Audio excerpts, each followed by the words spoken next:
ഇത് എന്തിനാ ഇങ്ങോട്ട് കൊണ്ടാറടക്കിയേ? ഞാൻ പപ്പേട്ടനൊന്ന് കാണാൻ വേണ്ടിയിട്ട് പപ്പേട്ട കണ്ട പോലെ എന്നെ നേരിട്ട് കാണാൻ കണക്ക് എന്നെ നേരിട്ട് കാണണ്ടല്ലോ, ഞാനൊന്ന് വിട്ടെടുത്തോ പോലെ ഫേമസ് അല്ലേ പോലെ ഞാൻ. പപ്പേട്ട എനിക്കൊരു സഹായം ചെയ്യണം. എന്ത്? അല്ല പപ്പേട്ട എനിക്കൊരു പണി എന്തെങ്കിലും ഒന്ന്. പണിയോ? എന്നോട് ഏതാ പറഞ്ഞ് ഞാൻ പണി ഉണ്ടാക്കി തരുന്നു? പപ്പേട്ട ഇങ്ങനെ ഹെൽപ്പ് ചെയ്യുന്ന മെൻറ്റാലിറ്റി ഉള്ള ആളാണ്. അങ്ങനെ വെച്ചാൽ കുതിരട്ടം പപ്പ് കുതിരട്ടം നടണ്ടല്ലോ, ഹെൽപ്പ് ലൈൻ കുതിരട്ടം പപ്പ് നട്ടാ പിന്നെ പറ്റിക്കറിഞ്ഞാ. അല്ല പപ്പേട്ട ഞാൻ പണ്ട് കാലം മുതൽ ഇവിടെ വരുന്നു പപ്പേട്ട. ഉണ്ടാവും, എൻ്റെ മോന്ത കണ്ടപ്പോൾ എനിക്ക് മനസ്സിലാക്കി എനിക്ക് പണ്ടേ ഭാഗത്തൊക്കെ ചുറ്റി കറങ്ങേണ്ടത്. ഞാൻ ഇവിടെ അടുത്ത പപ്പേട്ട പൊറ്റപ്പല. ദൂരത്താണല്ലേ. എന്താ എൻ്റെ ആവശ്യം? ഒരു പണി എന്തെങ്കിലും. അതായത് മോനെ പണി എന്ന് പറഞ്ഞാൽ ഞാൻ ഫേമസ് ഒന്നും എനിക്കറിയാലോ അല്ലേ. അപ്പോൾ എന്ത് പണി കണക്കാക്കി തരും? ഈ തണ്ടും തടിയും വെച്ച് എനിക്ക് എന്ത് കൊന്ത വെല്ലുങ്ങാടിലാക്കി അല്ല, വെല്ലുങ്ങാടിൽ അരിൻ്റെ ചാക്ക ഇറക്കുന്നത് അതല്ല പറ്റില്ല. ഈ സിനിമയിൽ കയറണം എന്നാണ് ആഗ്രഹം. സിനിമ കയറുമല്ലോ എല്ലാവരും, കയറുകൾക്ക് തന്നെ അവസരമില്ല ഇപ്പോൾ. എന്നിട്ടാണ് എൻ്റെ ഒരു ക്യാരക്ടർ.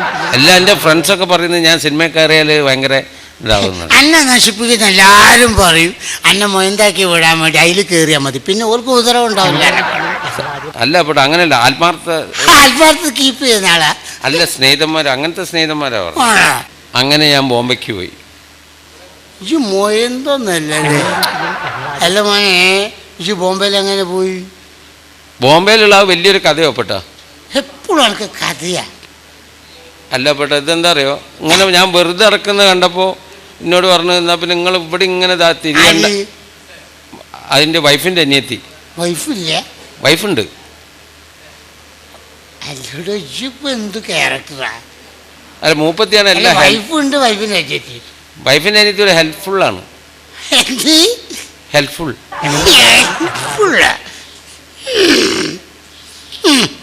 അപ്പൊ എന്നോട് അപ്പോൾ വൈഫിൻ്റെ അനിയത്തി പറഞ്ഞ് നിങ്ങൾ പിന്നെ ബോംബെക്ക് പോയിക്കോളി, ഞാൻ വിളിച്ച് പറഞ്ഞ് അവിടെ തൽക്കാലത്തേക്ക് ഒരു പണി ശരിയാക്കാണ്. അങ്ങനെ ബോംബെക്ക്. അപ്പോൾ അവിടെ ഒരു സേട്ടുവിൻ്റെ അവിടെ പണി ശരിയായി. ഓ വലിയ ഉപകാരം മോനെ. സേട്ടിൻ്റെ അവിടെ എന്തായിരുന്നു പണി? എനിക്ക് ഡ്രൈവർ പണിയായിരുന്നു.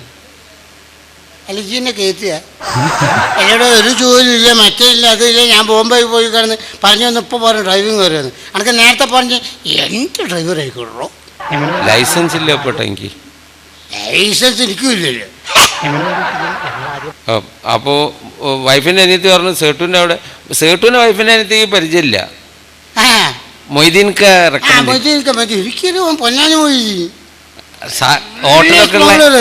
ഹോട്ടലുണ്ട്, ബിൽഡിംഗ് ഉണ്ട്. വൈഫിൻ്റെ അനിയത്തി അത് ഇനി പറയണ്ട. വൈഫിൻ്റെ അനിയത്തി എന്നുള്ള പറയണ്ട. ബ്രദർ സിസ്റ്റർ മാരിയാ അവരവര്. അല്ല എൻ്റെ ജോലി എനിക്ക് ഏകദേശം മനസ്സിലായിക്കോട്ടെ. അപ്പോൾ വൈഫിൻ്റെ അനിയത്തി പറഞ്ഞ് അവിടെ സേട്ടുവിൻ്റെ അവിടെ ജോലിയായി. അവിടെ ഇങ്ങനെ നിൽക്കുന്നു ഞാൻ. അവിടെ നല്ലത്, എന്നെ ഭയങ്കര വിശ്വാസമായിരുന്നു. അവിടെ എന്തായിരുന്നു പണി? ഡ്രൈവർ. അപ്പോൾ സേട്ടുവിൻ്റെ പിന്നെ വൈഫിന് ഡ്രൈവിങ് അറിയില്ലായിരുന്നു. ഞാൻ പഠിപ്പിച്ചു കൊടുത്ത്. ഈ ചെല്ലുന്നിടത്തൊക്കെ കുളങ്ങളുണ്ട്, ഒക്കെ ഡ്രൈവിങ് പഠിപ്പിച്ചു കൊടുത്തു. പിന്നെന്താ അവിടുന്ന് പോരാൻ കാരണം? തെറ്റിദ്ധാരണയായിരുന്നു പെട്ടോ. ആർക്കും ഓൾക്കോ? ഓക്കല്ല, അവളെ ഭർത്താവിന് സേട്ടുവിന്. ഇത്രയും നല്ലൊരു സുഹൃത്തിനെ കിട്ടി എന്ത് തെറ്റിദ്ധാരണയോ? മനുഷ്യന്റെ മനസ്സല്ലേ. ഒന്നാമത് ഇന്ത്യക്കാരൊരു വല്ലാത്ത മനസ്സാണ്. ഇന്ത്യക്കാർ ഇന്ത്യയിലെ വർത്തമാനം പോലെ ശ്രദ്ധിക്കണം. അപ്പോൾ ഞാൻ പറഞ്ഞു ഇങ്ങനെ പിന്നെ ഇതല്ലേ ഓരോടിങ്ങനെ ഓരോട് സ്നേഹത്തിൽ പെരുമാറുകയും ചെയ്യും ഈ സേട്ടുത്തി. എൻ്റെ ബന്ധയ്ക്ക് മനസ്സിലാകുന്നത് കാരണം ഭാര്യ വൈഫിൻ്റെ അനിയത്തി ഇങ്ങനത്തെ ഒരു ബന്ധത്തിലാണ് എൻ്റെ പേര്. അതുകൊണ്ടല്ലോ പെട്ടാ. അപ്പോൾ ഞാൻ അങ്ങനെ ഇതായിട്ട് അപ്പോൾ ഞാൻ ഗുരുസ്ഥാനത്താണല്ലോ ഞാൻ ഇതെല്ലാം പഠിപ്പിച്ചു കൊടുത്തതിനെ കൊണ്ട്. അപ്പോൾ ഞാൻ പിന്നെ ഇതൊക്കെ ആകുമ്പോൾ രാത്രിയൊക്കെ ആകുമ്പോൾ ഭക്ഷണമൊക്കെ എടുത്തു തരുക. സേട്ടു ഒറ്റയ്ക്ക് എടുത്ത് കഴിച്ചോളൂ, എനിക്ക് എടുത്തു തരൂ. സേട്ടു ഓരിങ്ങനെ എടുത്തു തരൂ. ഒരു ഗുരുസ്ഥാനത്തുള്ള നിഷ്കളങ്കത. അതെ പറഞ്ഞ മോനെ. അങ്ങനെ ഞാൻ അവിടെ ഇങ്ങനെ നിൽക്കായിരുന്നു, വിശ്വസ്തനായിട്ട് നിൽക്കായിരുന്നു. അങ്ങനെ ഒരു പ്രാവശ്യം അപ്പോൾ സേട്ടൂന് ഇങ്ങനെ ഒരു ഡൗട്ടുള്ള എനിക്ക് അറിയില്ലായിരുന്നു. ഈ സേട്ടുത്തിയായിട്ട് ഇങ്ങനെ ഭക്ഷണം എടുത്തു തരുന്നതിൻ്റെ ഒരു ഡൗട്ട്. അപ്പോൾ ഞാൻ പിന്നെ ഒരു ദിവസം സേട്ടു ഡൽഹിക്ക് പോവാന്ന് പറഞ്ഞിട്ട് ഞാൻ എയർപോർട്ട് കൊണ്ടുപോയി വിട്ട് പിന്നെ ഞാൻ തിരിച്ചു വന്ന് രാത്രി 11:50 തിരിച്ചെത്തുമ്പോൾ രാത്രി. അപ്പോൾ ഇവരൊറ്റയ്ക്കല്ലേ ഉള്ളത്, സേട്ടുവിൻ്റെ വൈഫ്. മൂപ്പര് ഡൽഹിക്ക് പോയതല്ലേ. അപ്പോൾ എനിക്ക് ഒരു ടെൻഷൻ നമ്മളൊക്കെ ഒരു ചോറ് തരുന്നവരല്ലേ. പിന്നെ ചോറ് മറക്കരുതിട്ട മോനെ. ഞാൻ അതാ പെട്ട. അപ്പൊ ഞാൻ വിചാരിച്ച് പുറത്ത് ഇറങ്ങിട്ട് പാവം അവരൊറ്റയ്ക്ക് ഒരു സ്വത്തും മുതലുള്ള ആൾക്കാരല്ലേ. പിന്നെ ശ്രദ്ധിക്കണേ. അപ്പൊ ഞാൻ അവരെ ബെഡ്റൂമിൽ കിടക്കാൻ വിചാരിച്ച്. എന്നിട്ട് ഞാൻ സേട്ടുവിന്റെ അവിടെ റൂമിൽ കിടന്നു. എല്ലാം മോനെ ഈ യാത്ര പറയാനല്ലേ പോയത്? യാത്ര പറയാനാണെങ്കിൽ എൻ്റെ മനസ്സ് സമ്മതിച്ചില്ല പെട്ട. സേട്ട് പിന്നെ വന്നിരുന്നു അവിടെ? സേട്ട് ഫ്ലൈറ്റ് ക്യാൻസൽ ആയി പറഞ്ഞു വന്നു. എത്ര മണിയായി? 2 മണിയായി. നേരെ എനിക്ക് എന്ത് യാത്ര ചെയ്യുന്നു പറയല്? യാത്ര പറയല്ലായിരുന്നു. ഓ ദീർഘയാത്രയായിരിക്കും. പറഞ്ഞു സേട്ടു പോയിക്കോന്ന് പറഞ്ഞു. അവിടുന്ന് പോന്നു. ആൾ ഒന്നി നേരെ കോഴിക്കോട്ട് പോന്ന?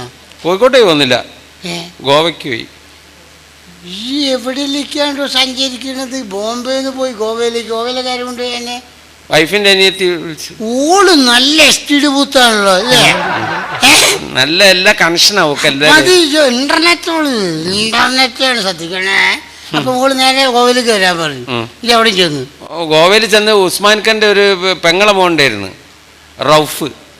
ചെക്കനാ? ആ നല്ല സ്വഭാവമുള്ള ഒരു ചെക്കനാ. ഈ കട്ടൻ കാപ്പിനാളാ? അങ്ങനെ ഞാൻ അവിടെ നിന്ന്. അത് പിന്നെ ഇങ്ങനത്തെ പണിയൊന്നുമല്ല, ഭയങ്കര വിശ്വസ്തമായിട്ടുള്ളൊരു വിശ്വസ്തന്റെ ഇതുള്ള പണിയാ. ബാങ്കിൽ പോയിട്ട് ലക്ഷക്കണക്കിന് ഉറുപ്പിക എടുക്കുക, എന്നിട്ട് കമ്പനി കൊണ്ടുപോയി കൊടുക്കുക, കമ്പനിയിൽ നിന്നുള്ള പൈസ കൊണ്ടുപോയി ബാങ്കിൽ അടയ്ക്കുക, പിന്നെ വേറെ പൈസ എടുത്തിട്ട് ഇവിടെ കൊണ്ടുപോയി മുതലാളിയുടെ വീട്ടിൽ കൊടുക്കുക.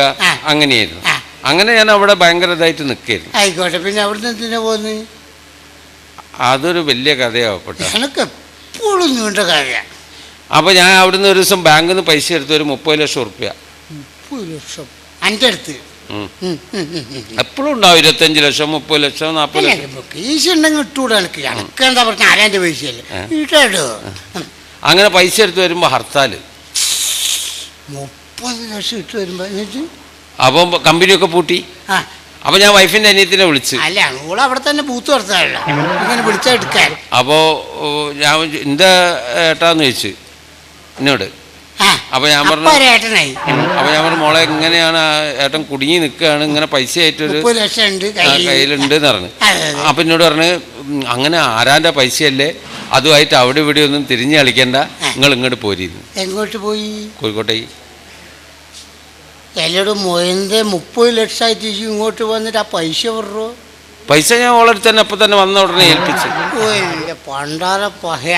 എല്ലാവരും ആ 30 ലക്ഷം എടുത്തിട്ട് ഓളെവിടെ? ഓളിപ്പോ ബോംബെയിലാ ഉസ്മാൻ ഖാന്റെ കൂടെ. ആണോ? എനിക്കിപ്പോ എന്താ വേണ്ടത്? എന്തെങ്കിലും ഒരു പണി ശരിയായി തരാം. നടക്കണം.